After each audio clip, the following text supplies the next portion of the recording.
According to Lev Vygotsky, यानी Vygotsky की अगर हम माने तो पहला ऑप्शन है language and cognitive development are not related to each other, यानी भाषा और संज्ञान, भाषा और दिमाग का विकास आपस में जुड़े हुए नहीं है, जबकि वाइगोत्स्की ऐसा नहीं कहते।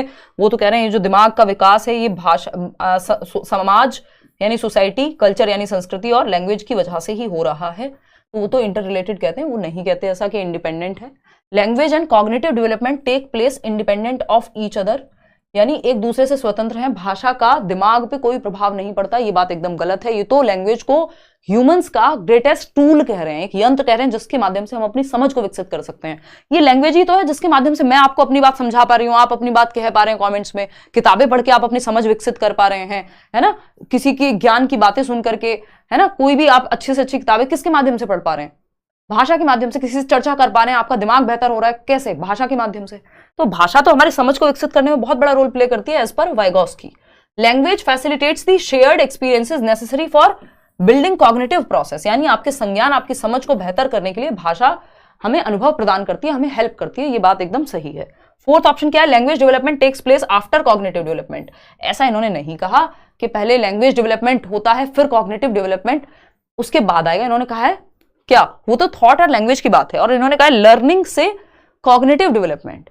ये नहीं कहा कि पहले लर्निंग ही होगी और फिर कॉग्निटिव डेवलपमेंट होगा जाकर के, या भाषा का ही, लर्निंग में सिर्फ लैंग्वेज डेवलपमेंट नहीं आता, लर्निंग किसी भी प्रकार की हो सकती है, तो ये बात बन नहीं पा रही है, इसलिए थर्ड ऑप्शन ही यहां सही है। तो ये आपको कंफ्यूज करने के लिए अच्छे ऑप्शंस दिए हुए थे। क्वेश्चन नंबर 12 देखिएगा और जवाब दीजिएगा। ये कहता है assessment for learning, assessment of learning, for learning, और क्या है भाई आपका एज लर्निंग। ये तीन प्रकार जरूर पूछे जाते हैं, इनमें से तीन में से एक क्वेश्चन जरूर आता है। अधिगम के आकलन करने में निम्नलिखित में से क्या शामिल है। पहला ऑप्शन है categorisation and labelling of students in same ability. जब ये लेबलिंग आ गया ये अपने आप में गलत है, बच्चों पे ठप्पा लगाना, ये फास्ट आता है, ये इंटेलिजेंट है, ये बुद्धू है, ये गलत तरीका है। Understanding the process of students thinking, बच्चे सोचते कैसे हैं इस प्रक्रिया को समझना, पॉजिटिव बात है, बच्चे के पक्ष में है, तभी तो हम आकलन कर रहे हैं सीखने के लिए, ताकि उसको कल सिखा सकें, फीडबैक के लिए आकलन, है ना। थर्ड है finding out readiness levels of students, यानी आप टेस्ट ले रहे हैं बच्चे का, जांच रहे हैं उसको, इसलिए कि आपको पता लगे कि वो कितना तैयार है किसी चीज को सीखने के लिए। दोनों बातें पॉजिटिव है, लेबल करना नेगेटिव है, सिंपली सेकंड और थर्ड सही आंसर हो गया सेकंड। चले आगे बढ़े। क्वेश्चन नंबर 13 देखिएगा, बढ़िया जवाब दे रहे हैं आप लोग। क्वेश्चन नंबर 13 देखिएगा, ये क्या कह रहा है भाई, देखना एक बार, बॉयज और गर्ल्स की बात हो रही है। कहा जा रहा है कि जो लड़के हैं वो तो बुद्धिमान होते हैं, लड़कियां तो सिर्फ आज्ञा का पालन करने के लिए बनी हैं। ये कैसी बात है, ये बेवकूफी की बात है, जिस बेवकूफी को हम क्या कहेंगे, स्टीरियोटाइप कहेंगे, ठीक है ना। तो इसका जवाब तो आप लोग वैसे ही दे देंगे, ये तो आप अब उतने समझदार हो ही गए। Statement that boys are intelligent while girls are compliant is an example of, यह है कथन कि लड़के बुद्धिमान होते हैं जबकि लड़कियां आज्ञाकारी होती हैं। ये किसका उदाहरण है भाई, दोनों ही इंसान है ना, दोनों में दिमाग होगा, दोनों में तर्क करने की क्षमता होगी, दोनों में डिसीजन मेकिंग होगी, कॉग्निटिव डेवलपमेंट की जितनी भी चीजें दोनों में होती हैं। बल्कि हम कहते हैं girls mature faster than boys, यानी रिसर्च ये मानती है पूरी तरह से कि लड़कियां लड़कों से ज्यादा जल्दी मैच्योर होती हैं। मैच्योर होती हैं वो हर तरह से होगा उसमें, चाहे उनके थिंकिंग हो, रीजनिंग हो, प्रॉब्लम सॉल्विंग हो, डिसीजन मेकिंग हो, मेमोरी हो, परसेप्शन हो, ये प्रॉब्लम सॉल्विंग हो, तो लड़कियों में भी है लड़कों में भी है ना। तो हम ये नहीं कह सकते कि लड़कियां सिर्फ आज्ञा पालन के लिए बनी है। अगर ऐसा हो रहा है तो उसमें समाज का बहुत बड़ा योगदान है, ये बाय डिफॉल्ट नहीं है हमारे अंदर, नेचुरल नहीं है ये चीज। तो ये क्या हुआ, ये एग्जाम्पल है किसका, जेंडर स्टीरियोटाइप का, क्योंकि ऐसा मानते आए हैं कुछ लोग, है ना। जेंडर रूढ़िवादिता का उदाहरण है कि प्री कंसीव्ड नोशन है, ठीक। इक्वालिटी इसमें कुछ नहीं है, कोई फ्लेक्सिबिलिटी नहीं है, इक्विटी तो बिल्कुल नहीं है दूर दूर तक भी। इक्विटी जब हम नीड के हिसाब से समझ रहे हो चीजों को, अभी कल परसों ही पढ़ा था ना टॉपिक बैच में। असेसमेंट शुड बी, आकलन किस प्रकार का होना चाहिए ये पूछा है। ओनली क्वांटिटेटिव यानी मात्रात्मक के इतने परसेंट नंबर आए ऐसा होना चाहिए आकलन, या फिर कॉम्प्रीहेंसिव व्यापक, यानी उसमें क्वांटिटेटिव और क्वालिटेटिव दोनों हैं, स्कोलेस्टिक यानी शैक्षिक व सह शैक्षिक। सह शैक्षिक क्या है, बच्चे का दौड़ना भागना कूदना, उसकी हॉबीज सब कुछ है, और आपके सब्जेक्ट्स भी हैं, दोनों को मिला करके यानी कॉम्प्रीहेंसिव व्यापक मूल्यांकन। सीसीई यही कहता है ना, कॉन्टिन्यूअस एंड कॉम्प्रीहेंसिव। स्टैंडर्डाइज्ड में तो सिर्फ आप एक ही तरीके से मापेंगे, समेटिव क्यों, फॉर्मेटिव भी होना चाहिए जिसमें फीडबैक मिले। तो क्वालिटेटिव एंड क्वांटिटेटिव बोथ व्यापक होना चाहिए, सिंपल बात है। आगे बढ़ेंगे, क्वेश्चन नंबर 15 देखिएगा फटाफट से। ये क्या कहता है भाई, क्वेश्चन नंबर 15 कहता है why should children B assessed, बच्चों का आकलन करें क्यों, हम उनका टेस्ट लें क्यों, जांचें क्यों। मूल्यांकन क्यों करना है बच्चों का? भाई ताकि पता लग सके कहां कमियां हैं, कैसे इंप्रूव करेंगे, आगे कैसे बेहतर सीख सकते हैं, फीडबैक के लिए, है ना। तो पहला ऑप्शन है to compare the performance of children, बच्चों की परफॉर्मेंस को कंपेयर करने के लिए। कंपेयर करना एकदम नेगेटिव बात है, लेबल करना, कॉम्पीट कराना बच्चों को एकदम खराब बातें हैं ये, ठीक। कंपेयर कराने से थोड़ा ना इंप्रूवमेंट हो जाएगी। टू एन करके शर्मा जी के बेटे से अच्छा कर लो, वर्मा जी की बेटी से अच्छा कर लो, कंपटीशन को बढ़ावा देना, जी नहीं, ये नेगेटिव टर्म्स हैं, नेगेटिव कीवर्ड्स हैं। कीवर्ड्स वाले सेशन में हम ये करेंगे।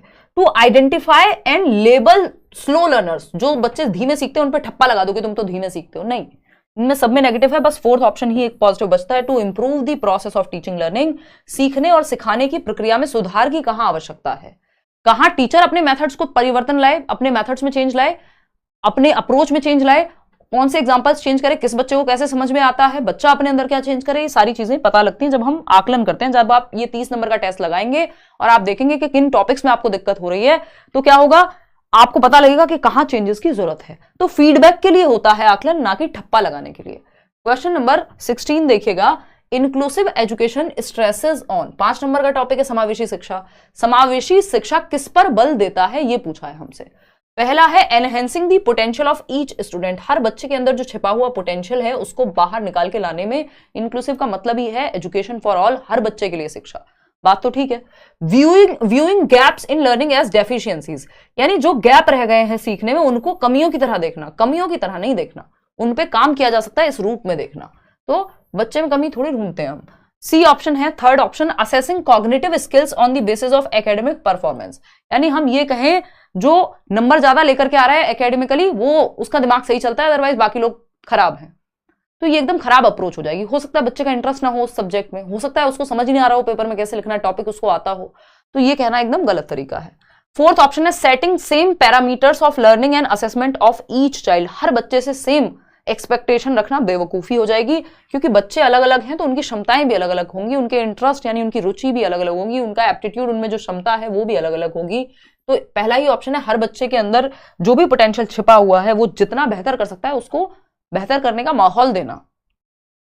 क्वेश्चन नंबर 17 देखिएगा, कथन क्या है, असर्शन क्या है, when teachers believe that children coming from disadvantaged backgrounds, यानी वो बच्चे जो हाशिए पे हैं, जो अलाभान्वित या वंचित समूह वर्ग से आते हैं, किसी भी जाति के आधार पे, आर्थिक स्थिति के आधार पे वो अलग थलग रह गए हैं, पीछे रह गए हैं, have the capacities of learning, उनमें भी सीखने की क्षमता है, and make them feel belonged in the classroom, they are likely to improve their performance. यदि टीचर ही मानेंगे कि कोई भी बच्चा जो वंचित समूह वर्ग से आ रहा है वो भी सीख सकता है, ये मानना यदि टीचर का होगा तो बच्चे भी पॉजिटिवली सीख पाएंगे। क्यों? क्योंकि टीचर्स की जो एक्सपेक्टेशन है बच्चों से, या टीचर्स का जो बिलीफ है about children and there abilities, बच्चों को इन्फ्लुएंस करता है। यदि टीचर कहे कि नहीं तुम कर सकते हो यार, तुम करो तो सही मेहनत, तो बच्चा भी अपने बारे में ये महसूस करता है, वो भी कोशिश करेगा।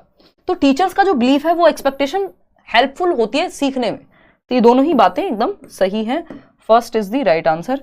आगे बढ़ेंगे क्वेश्चन नंबर 18 पर। ये क्या कहता है, फटाफट से देखिएगा, फिल इन द ब्लैंक्स खेलने की बात हो रही है, फटाफट से जवाब दीजिएगा। हेलो सुष्मिता, जवाब दे लो क्वेश्चन का। हाय हेलो में जीवन निकल जाएगा, नहीं तो बिल्कुल होगा। जब पढ़ोगे शाम तो अपने आप एग्जाम क्लियर होगा भाई, सही तरीके से पढ़ोगे जब। Presentation of content in dash facilitates dash, multiple ways में प्रेजेंट करना कंटेंट को फैसिलिटेट करेगा लर्निंग ऑफ ऑल चिल्ड्रन, सारे बच्चे सीख पाएंगे क्योंकि आप अलग अलग तरीके से प्रेजेंट कर रहे हो, किसी को पिक्चर दिखा के, किसी को एक्टिविटी करा के, पिक्चर मतलब इमेज, किसी को एग्जांपल्स देके, तो अलग अलग तरीकों से जब आप सिखाते हैं तो सारे बच्चे सीख सकते हैं, ये बात एकदम सही है। मल्टीपल वेज में जब आप सिखाते हैं तो सिर्फ स्पेशल बच्चे सीखेंगे, जो चिल्ड्रन विद स्पेशल नीड हैं, कोई विजुअली इंपेयर्ड हो सकता है, कोई ऑडिटरी किसी को प्रॉब्लम हो सकती है सुनने में, सिर्फ वो बच्चे सीखेंगे, नहीं सारे बच्चे सीख सकते हैं, तो सिर्फ स्पेशल क्यों? Learning of all children uniform manner में, नहीं यूनिफॉर्म होता है जो पहनने वाली यूनिफॉर्म है सेम सबके लिए स्कूल में, तरीके पढ़ाने की यूनिफॉर्म नहीं होने चाहिए, वो डिफरेंशिएटेड इंस्ट्रक्शन होनी चाहिए, मल्टीपल वेज से पढ़ाइए, एक समान तरीके से एक ही मेथड से पढ़ाओगे तो सबको एक डंडे से हाँकने पे हर बच्चे को समझ नहीं आ पाएगा, तो ये गलत है। यूनिफॉर्म मैनर में पढ़ाओ अगेन, ये गलत हो गया। तो फर्स्ट ऑप्शन ही है एकमात्र जो सही उत्तर है। आगे बढ़ेंगे क्वेश्चन नंबर 19 पर। Which of the following is not a reasonable accommodation for students with learning disability? वो बच्चा, लर्निंग डिसेबिलिटी शब्द किसने दिया था? सैमुअल किर्क ने। सीखने की अक्षमता वाले बच्चे जिनको कोई भी डिसेबिलिटी है, चाहे वो डिसलेक्सिया हो सकती है, चाहे वो डिसलेक्सिया मतलब पठन संबंधी विकार, वो डिस्ग्राफिया हो सकती है, लेखन संबंधी विकार, राइटिंग डिसऑर्डर जिसको हम कहते हैं, डिस्फेजिया हो सकती है, लैंग्वेज को समझने में दिक्कत। तो ऐसे बच्चों को शामिल करने के लिए कौन सा तरीका सही नहीं है? Not.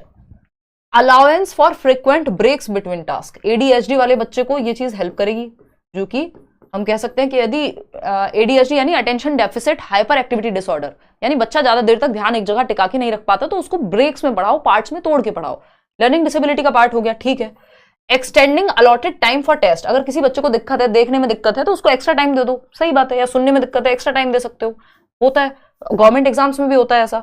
Providing a space with minimal distractions, ऐसा एनवायरमेंट, मान लीजिए ऑटिस्टिक बच्चा है तो वो बार बार डिस्ट्रैक्ट ना हो, या बार बार उसको दिक्कत होगी आसपास की सराउंडिंग में अगर चेंज होगा, तो ये भी ठीक है। तीनों चीजें किसी ना किसी लर्निंग डिसेबिलिटी के लिए ठीक है।